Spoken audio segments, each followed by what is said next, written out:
नमस्ते प्रिय छात्रों, आप सभी का स्वागत है। आज की इस अवधि में हम गद्य भाग 7वां अध्याय मेरी बद्रीनाथ यात्रा विष्णु प्रभाकर। तो मेरी बद्रीनाथ यात्रा इस पाठ के लेखक का नाम है विष्णु प्रभाकर जी। तो यहाँ पर बद्रीनाथ की यात्रा के बारे में, यहाँ पर इस यात्रा वृत्तांत के बारे में विष्णु प्रभाकर जी बताए हैं।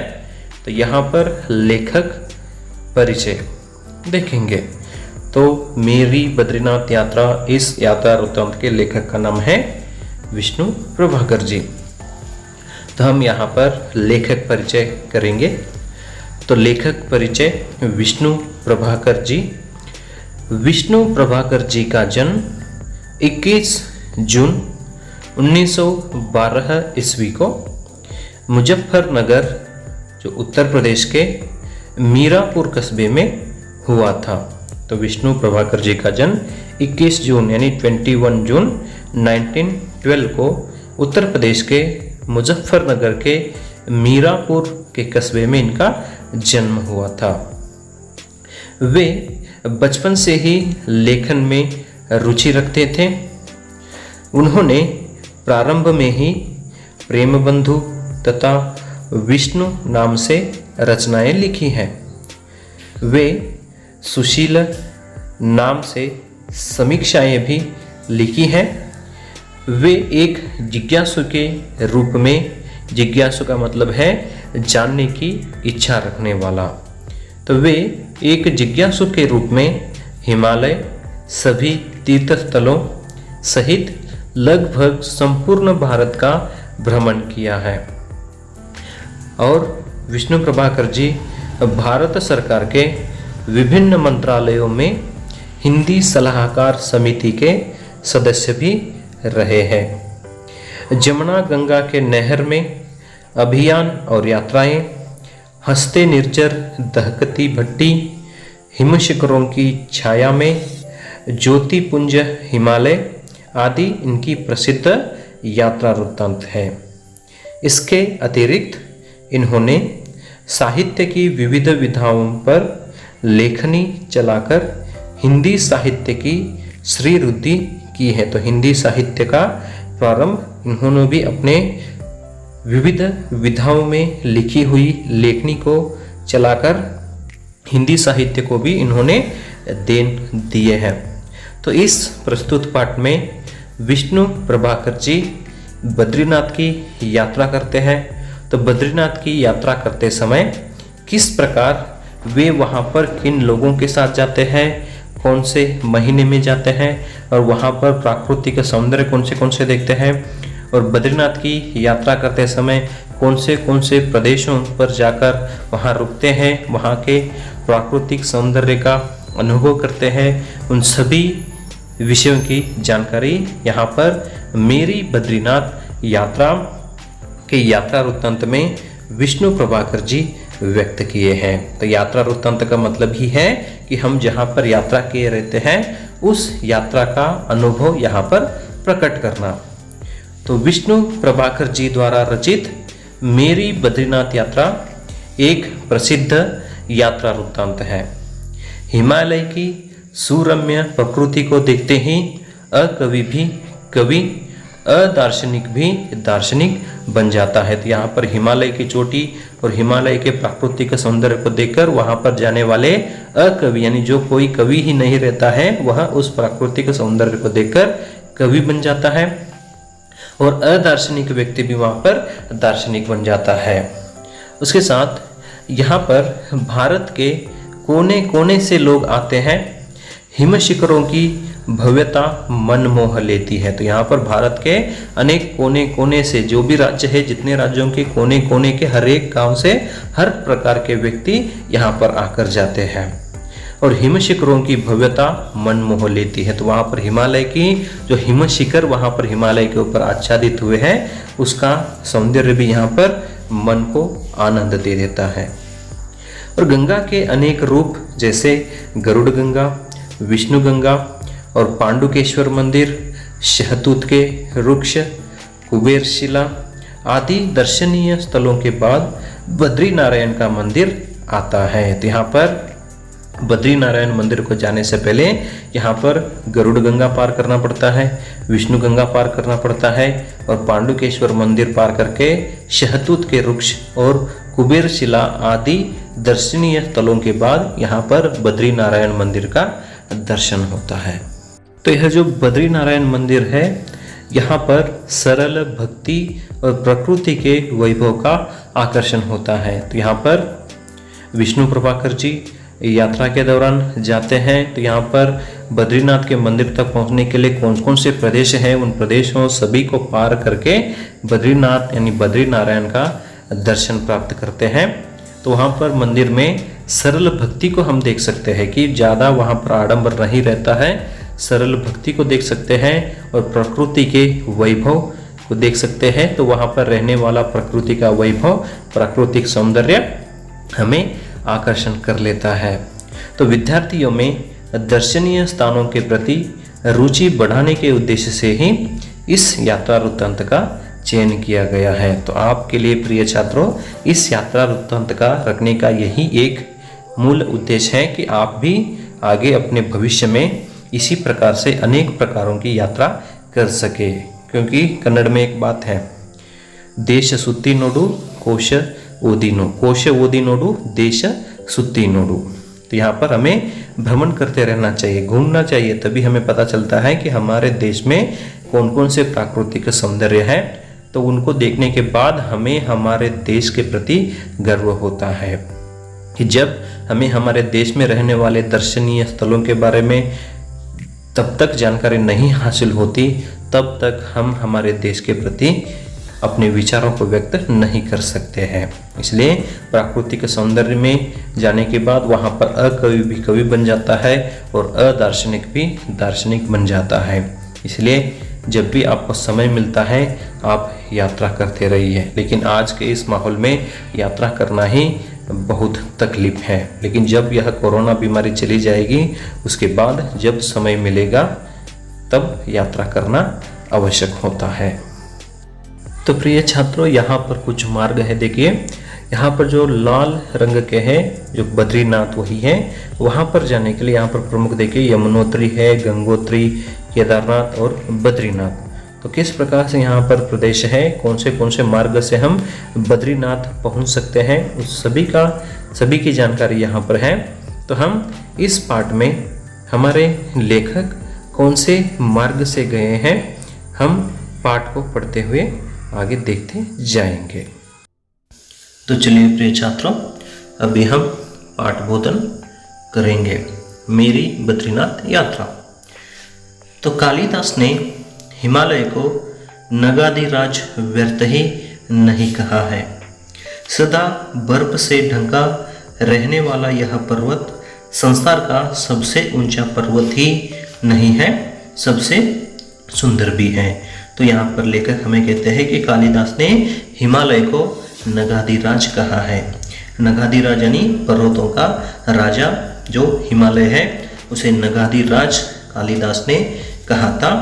इसलिए कहा था कि वह सदा बर्फ से ढका रहने वाला था और संसार का सबसे ऊंचा पर्वत ही नहीं है, बल्कि वह बहुत ही सुंदर पर्वत है। तो हिमालय हमारे देश की शान है। हिमालय की जो चोटियां हैं हमारे देश की शान को बढ़ाने का काम करती है। तो इसी कारण यहाँ पर कालिदास ने हिमालय को नगाधिराज कहा था, इसलिए कि संसार का सबसे ऊंचा पर्वत ही नहीं था, बल्कि बहुत ही सुंदर पर्वत माना जाता है हिमालय को। तो इसके अंचल में न जाने कितनी उन्मादिनी सदा नीरा गंगाएं निरंतर अलग जगाती रहती है।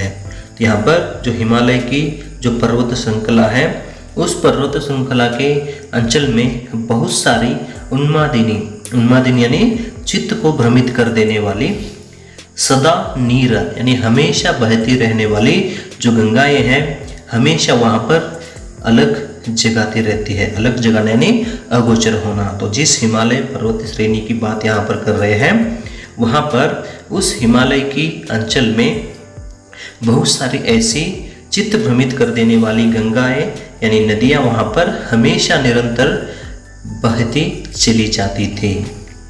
इसी के देवदारू और भोजपत्र के वैभवशाली वनों में हिंसक पशुओं के साथ नाभि में सुगंध भरे कस्तूरी मृग भी रहा करते थे। तो उसी हिमालय पर्वत श्रेणी में ही देवदारू यानी एक प्रकार का पेड़ है। उसके बाद जो भोजपत्र के वैभवशाली वन, तो भोजपत्र यानी प्राचीन काल में जिस पर लिखा जाता था उसी को भोजपत्र कहते थे।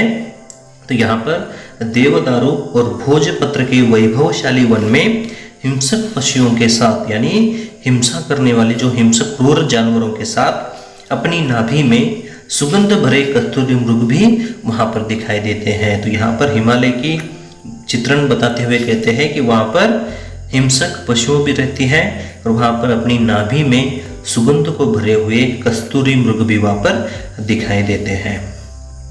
और यहाँ जहाँ एक और संसार प्रसिद्ध सिद्धों ने ज्ञान सिद्ध किया, वहाँ तीनों लोक की रूप की रानी उर्वशी ने भी जन्म लिया है। तो इसी हिमालय की श्रृंखला में बहुत सारे ऐसे संसार के प्रसिद्ध जो सिद्ध माने जाते हैं यानी ज्ञानी व्यक्ति माने जाते हैं, उन सभी व्यक्तियों का सिद्ध होना, वहाँ पर ज्ञान का प्रसार होना उसी जगह पर पाया जाता है।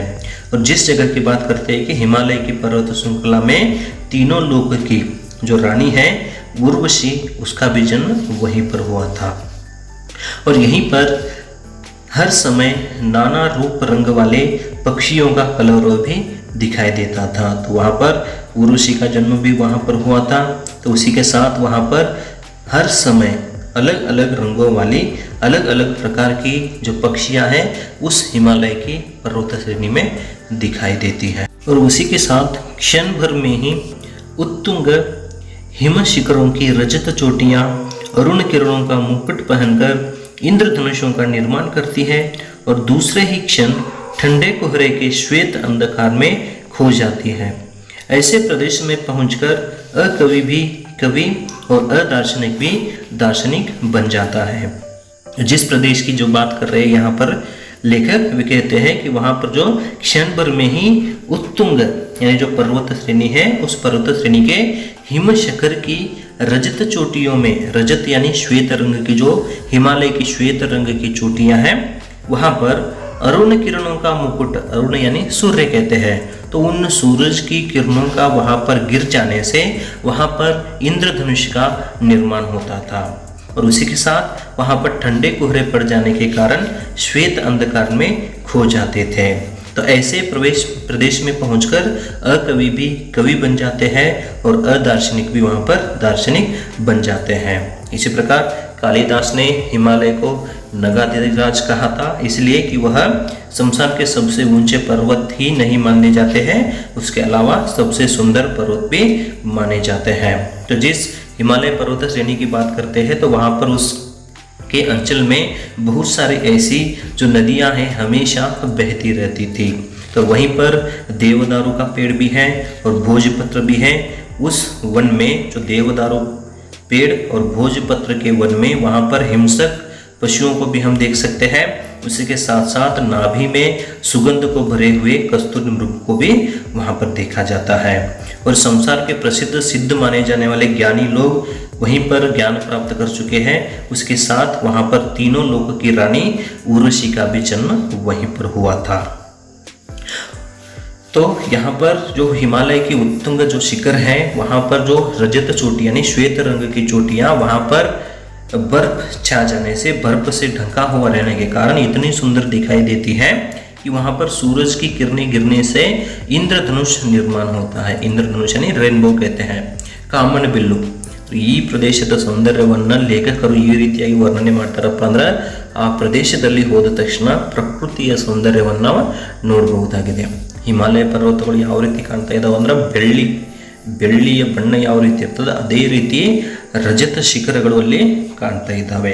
ಆ ಪ್ರದೇಶದ ಸೌಂದರ್ಯವನ್ನು ನೋಡಿದ ತಕ್ಷಣ ಅಲ್ಲಿ ಅಕವಿ ಇದ್ದವರು ಕೂಡ ಕವಿ ಆಗಿಬಿಡ್ತಾರೆ ಮತ್ತು अदार्शनिक ವ್ಯಕ್ತಿಗಳು ಕೂಡ दार्शनिक ಆಗಿಬಿಡ್ತಾರೆ। और इसलिए चाहे गंगा की खोज हो या विरही यक्ष के दूत को रास्ता दिखाना हो या शिव पार्वती का नृत्य देखना हो, देवता की आराधना करनी हो या प्रकृति का रूप दर्शन भूतकाल में जहाँ तक दृष्टि जाती है मनुष्य हिमालय के दुर्गम प्रदेशों की यात्रा करता आ रहा है, और इसलिए जब हमें पिछली मई में एक बार फिर बद्रीनाथ जाने का अवसर मिला तो सच मानिए बेहद खुशी हुई। यहाँ पर लेखक बताते हैं कि जो गंगा की खोज वहीं पर मिली थी और विरही यक्ष के दूध का रास्ता वहीं पर दिखाई दिया था, और शिव पार्वती का नृत्य भी वहीं पर दिखाई देता था, और देवता की आराधना करनी हो या प्रकृति का रूप सौंदर्य, उन सभी का चित्रण हम उस हिमालय पर्वत श्रृंखला में देख पाते थे। जहाँ पर भूतकाल की बात आती है, यानी भूतकाल की जो घटना घट गई है, बीते हुए समय में हम जो भी इतिहास निकाल कर देखते हैं तो बहुत सारे ऐतिहासिक दृश्य इस हिमालय की श्रृंखला में ही हमें देखने को मिलते हैं। तो उस हिमालय के दुर्गम प्रदेशों की यात्रा करता हुआ हर एक इंसान वहाँ पर दिखाई देता है। तो जब भी यात्रा करना हो तो ऐसे दुर्गम प्रदेशों में भी बहुत सारे लोग यात्रा करते हैं। तो यहाँ पर जो हिमालय की बात आती है तो उत्तराखंड की बात आती है, तो हमारे उत्तर भारत के प्रदेशों में ही इन सभी प्राकृतिक सौंदर्य को हम ज़्यादा देख पाते हैं। तो ये यहाँ पर हिमालय की चोटियाँ ही हमारे देश की शान को बढ़ाने का काम करती हैं। तो इसलिए यहाँ पर लेखक एक बार मई के महीने में, यानी मई के महीने में बद्रीनाथ जाने का अवसर मिलता है तो उनको बहुत ही खुशी महसूस होती है। तो यात्रा करने वाले अपनी यात्रा के दौरान कौन से चित्र को देखे हैं, किस प्रकार का अनुभव उनको हुआ है, उन सभी बातों की जानकारी यहाँ पर देते हैं। तो उसी विचारों की जानकारी यहाँ पर विष्णु प्रभाकर जी भी हम पाठकों के सामने अपने विचारों को व्यक्त कर रहे हैं।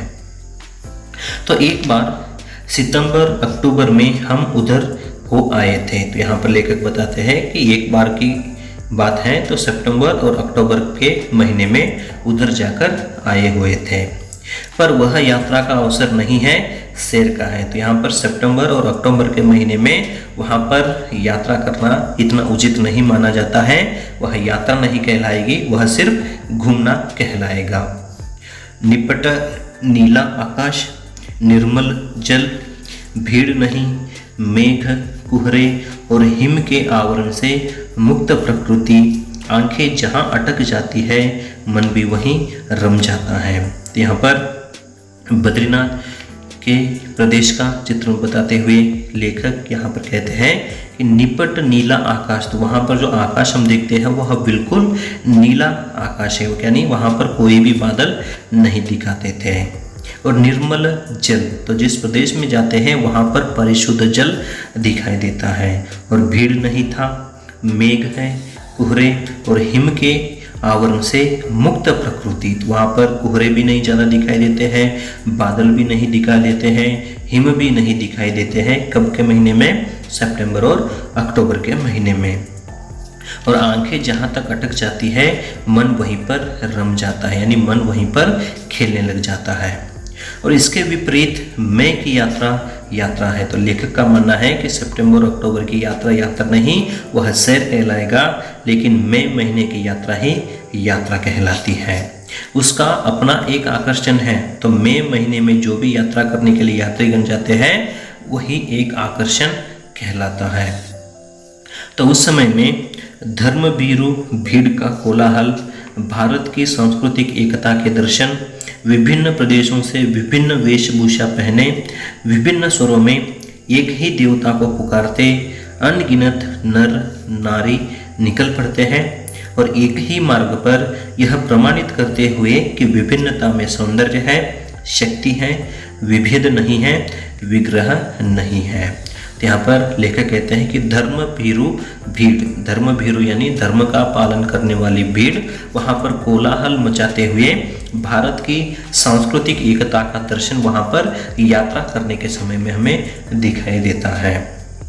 तो उस यात्रा करते समय विभिन्न प्रदेशों से विभिन्न वेशभूषा पहने हुए व्यक्ति वहाँ पर आए हुए थे, और विभिन्न स्वरों में एक ही देवता को पुकारते हुए आते थे, और अनगिनत नर नारी निकल पड़ते हैं। तो अनगिनत यानी उनकी गिनती ही हम नहीं कर पाते हैं, इतने सारे व्यक्ति वहाँ पर बद्रीनाथ की यात्रा करने के लिए हर साल आते रहते हैं। और एक ही मार्ग पर यह प्रमाणित करते हुए कि विभिन्नता में सौंदर्य है। तो हमारा देश विभिन्नता में एकता से भरा हुआ देश है। उसी कारण यहाँ पर जो वहाँ पर आए हुए व्यक्ति सभी यही प्रमाणित करते हैं कि वहाँ पर उस विभिन्नता में सौंदर्य है, शक्ति है, लेकिन विभेद नहीं है और विग्रह वहाँ पर नहीं है। तो इस प्रकार से वहाँ पर सभी प्रकार के, सभी प्रदेश के, सभी भाषा भाषी वाले लोग वहाँ पर दिखाई देते हैं। और हमारा दल भी ऐसा ही दल था। तो लेखक यहाँ पर बताते हैं कि उन सभी विचारों को बताने के बाद कहते हैं कि हमारा दल भी वैसा ही दल था। तो जिस प्रकार से हर साल वहाँ पर यात्रा करने के लिए जाने वाले लोग कैसे थे, उसी प्रकार यहाँ पर इनका दल भी ऐसा ही दल था। उसमें स्त्री और पुरुष थे, युवक और वृद्ध थे, वैष्णव और जैन, व्यापारी और विद्यार्थी, शासक और संपादक, प्रकाशक और लेखक, राजस्थानी, हिंदी और मराठी भाषा भाषी सभी थे। तो लेखक बताते हैं कि हम भी जिस यात्रा करने के लिए गए थे, हमारा भी एक दल था। तो उस दल में बहुत सारे स्त्री और पुरुष थे, युवक और वृद्ध व्यक्ति थे, वैष्णव और जैन लोग थे, व्यापारी और विद्यार्थी आए हुए थे, शासक और संपादक लोग आए थे, प्रकाशक और लेखक आए थे, राजस्थानी आए थे, हिंदी और मराठी भाषा बोलने वाले अनेक व्यक्ति आए हुए थे।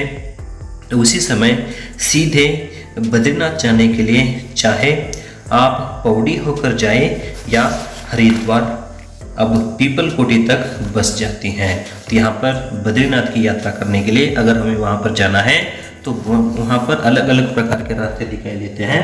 तो यहाँ पर लेखक का कहना है कि बद्रीनाथ की ओर हमें जाने के लिए पौड़ी यानी पौड़ी नामक एक प्रदेश है, वहाँ से भी हम जा सकते हैं, या फिर हम हरिद्वार से जा सकते हैं, क्योंकि पीपल कोटी नामक एक प्रदेश थे, वहाँ तक उतनी ही बसें जाती हैं, क्योंकि वहाँ पर हिमालय प्रदेश रहने के कारण वहाँ पर दुर्गम रास्ता रहता है। तो उन सभी दुर्गम रास्तों को पार कर जाने के लिए बहुत ही तकलीफ होती थी।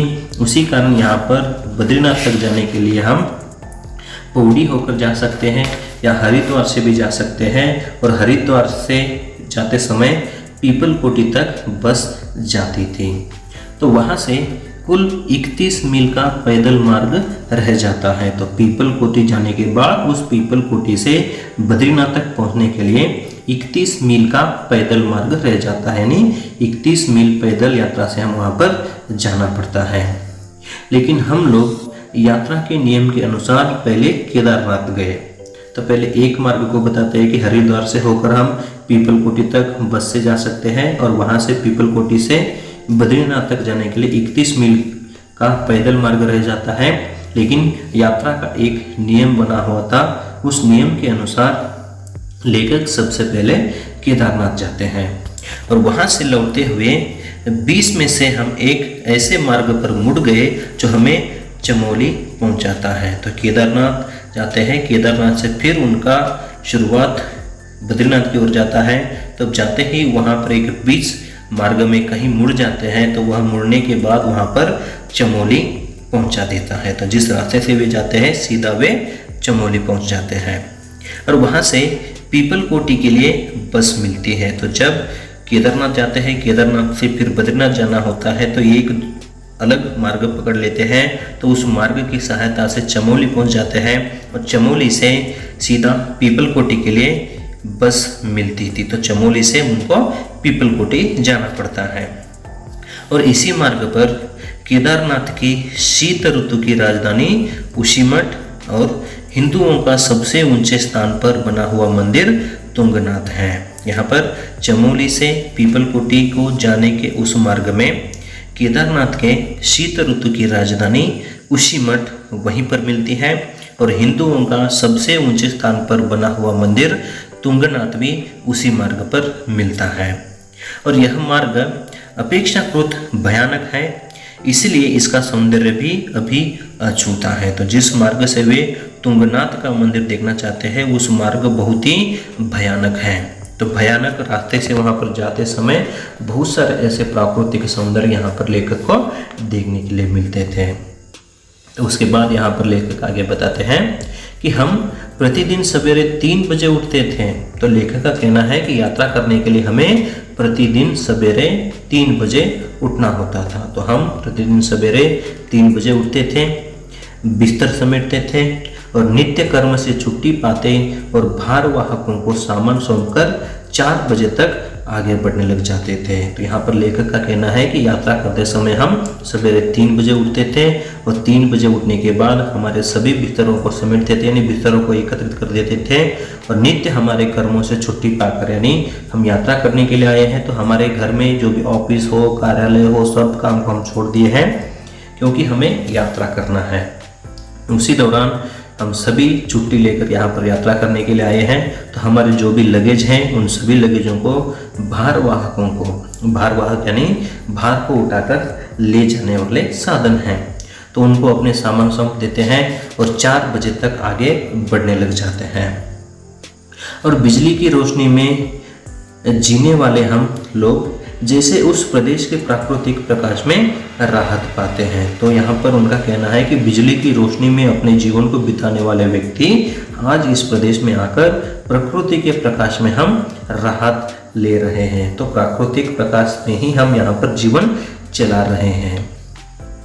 और जैसे हम वहाँ चकाचौंध की थकान उतारने ही गए थे और प्रतिदिन हमें 12 से 18 मील तक चलना पड़ता था। तो यहाँ पर हर दिन वे 12 मील से 18 मील तक पैदल चलते रहते और कहीं ऊंचा उठता चला गया पथरीला पथ, कहीं नीचे भागता हुआ चट्टानी मार्ग, संकरी पगडंडी, एक और भूधराखार चट्टाने, दूसरी ओर अतल में बहती हुई सरिताएं, कहीं सघन वन, तरह तरह के पेड़, जंगली फूल, चहचहाते पक्षी, कहीं तेज धूप, निपट छायाहीन मार्ग, कहीं भयंकर शीत और कहीं वर्षा, बर्फ, तूफान। यहाँ पर जिस मार्ग से यहाँ पर लेखक जी बद्रीनाथ की यात्रा करने के लिए जाते हैं तो वहाँ पर हर सुबह 3 बजे उठते थे और अपने सभी बिस्तर समेटते थे और भार वाहकों को अपना भार सौंप देते थे और 4 बजे तक आगे अपना कार्य तय कर लेते थे।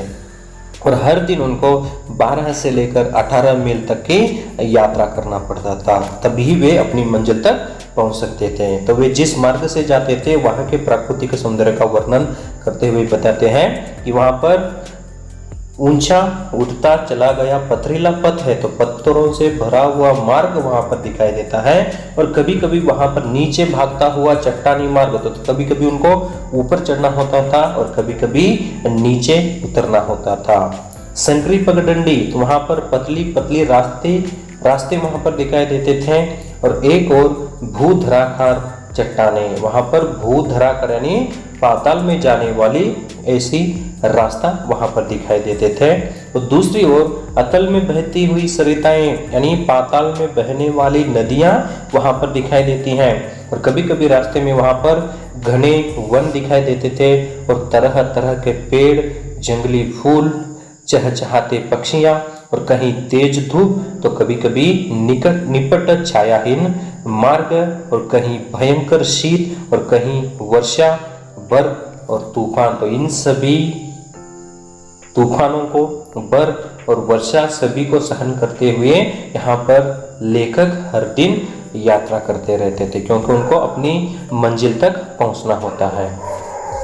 और साथ में चलता यात्रियों का कारवां, यानी वहां पर उनके साथ चलने वाला यात्रियों का एक समूह पीछे पीछे आता रहता था और तरह तरह की पोशाकों पहने हुए और तरह तरह की बोलियां बोलते धनी, निर्धन, स्त्री, पुरुष, बालक, बूढ़े, कुछ तो आंखों में समा कर रह जाते थे। तो इस प्रकार से जो प्राकृतिक सौंदर्य को देखते हुए वहां पर समूह पर हर यात्री चलते रहते थे। वहां पर तरह तरह के पोशाक यानी तरह तरह के वस्त्र को पहने हुए व्यक्ति आए हुए थे और तरह तरह की बोलियां बोलने वाले व्यक्ति आए हुए थे और कभी धनी व्यक्ति थे और कभी निर्धन व्यक्ति, स्त्री और पुरुष, बालक और बूढ़े, ये सभी चित्र लेखक वहां पर देखते हैं।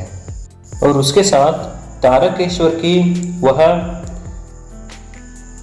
83 वर्ष की बुढ़िया जिसके मुंह में न दांत है न पेट में आंत है, 8 वर्ष की वह प्यारी बच्ची संध्या जो 200 मील के उस दुर्गम पथ पर पैदल चली है, और बंगाली दल की वह धर्मभीरू तरुणी जब भी बोलती आदर और स्नेह छलकता पड़ता। तो जिस मार्ग से उनका जो लेखक का कारवां है, लेखक का जो दल है, उस दल में यहाँ पर तारकेश्वर की 83 वर्ष की बुढ़िया, उसके मुंह में एक भी दांत नहीं है और पेट में तो एक भी आंत नहीं है, और वहीं पर 8 वर्ष की प्यारी सी बच्ची संध्या है। तो 8 वर्ष की बच्ची का नाम है संध्या। तो वह संध्या 200 मील के उस दुर्गम यानी कठिन रास्ते को पार करते हुए पैदल चली आने वाली लड़की है। उसके साथ बंगाली दल की वह धर्मभीरू तरुणी, धर्मभीरू यानी धर्म का पालन करने वाली बंगाल की बहुत ही सुंदर तरुणी वहां पर जब भी बोलती रहती थी, उसकी आंखों से स्नेह हमेशा छलकता दिखाई देता है। और आंध्र प्रदेश की वे कन्याएं जो टोपे पहनकर बराबर गाती रहती थी। तो यहाँ पर आंध्र प्रदेश की कन्याएं भी हैं जो टोपे यानी एक प्रकार का जो वस्त्र है उसको पहने हुए बराबर गाना गाती रहती थी। और उत्तर प्रदेश का वह बातून, तो उत्तर प्रदेश का रहने वाला बातून यानी ज्यादा बात करने वाला व्यक्ति है, लेकिन वह बड़े दिल वाला बूढ़ा है जो पति पुत्रहीना अपनी बेटी का शोक कम करने के लिए उसे यात्रा करवा रहा था। तो वहां पर उत्तर प्रदेश का रहने वाला ज्यादा बातून करने वाला बूढ़ा, बहुत ही बड़े दिल वाला बूढ़ा व्यक्ति अपनी बेटी को वहां पर यात्रा करवाने के लिए आया है, क्योंकि उस बेटी के पति और उसके पुत्र वहां पर मृत्यु हो गए थे। तो उसके कारण उसकी पुत्री को यहाँ पर यात्रा करवाने के लिए ले आया था। और उनमें कुछ घोड़ों पर थे, कुछ डांडी पर थे, कुछ कंडियों में भी थे, और वैसे कंडियों में बच्चे बैठते थे। और अधिकांश यात्री पैदल चलते हैं और उन्हीं के साथ धीरे धीरे चलते हैं भोज से लदे दबे कूली और हाफते डांडी वाले। तो वहाँ पर पथरीला रास्ता रहने के कारण वहाँ से हम बस या कौन से भी वाहनों का सहारा नहीं ले पाते हैं। तो वहीं पर जो डांडी है, डांडी यानी यहाँ पर एक चीज़ है, यानी एक वाहन का जैसा है, तो वहाँ पर उस डांडी के माध्यम से लोगों को यहाँ से वहाँ लेकर जा सकते हैं। तो डांडी वाले व्यक्ति हैं, और कुछ कंडियों यानी लकड़ी का जो झूला होता है उसी में उठाकर लोग जाते थे, और यहाँ पर जो कंडियाँ हैं उसमें छोटे बच्चों को लेकर जाते थे। और जो डांडी है वह एक साधन है, उसमें भी लोग बैठकर जा सकते थे। तो अधिकांश यात्री वहाँ पर पैदल चलते हुए जाते रहते हैं, और उन्हीं के साथ धीरे धीरे चलते हैं बोझ से दबे कूली और हामते डांडी वाले। तो डांडी वाले यहाँ पर अपना काम करते रहते हैं, जब भी वे वहाँ पर काम करते हैं तभी वे पैसे कमा सकते हैं। तो इस प्रकार के व्यक्ति वहाँ पर लेखक के दल में दिखाई देते हैं। तो धन्यवाद, अगली क्लास में और अध्ययन करेंगे।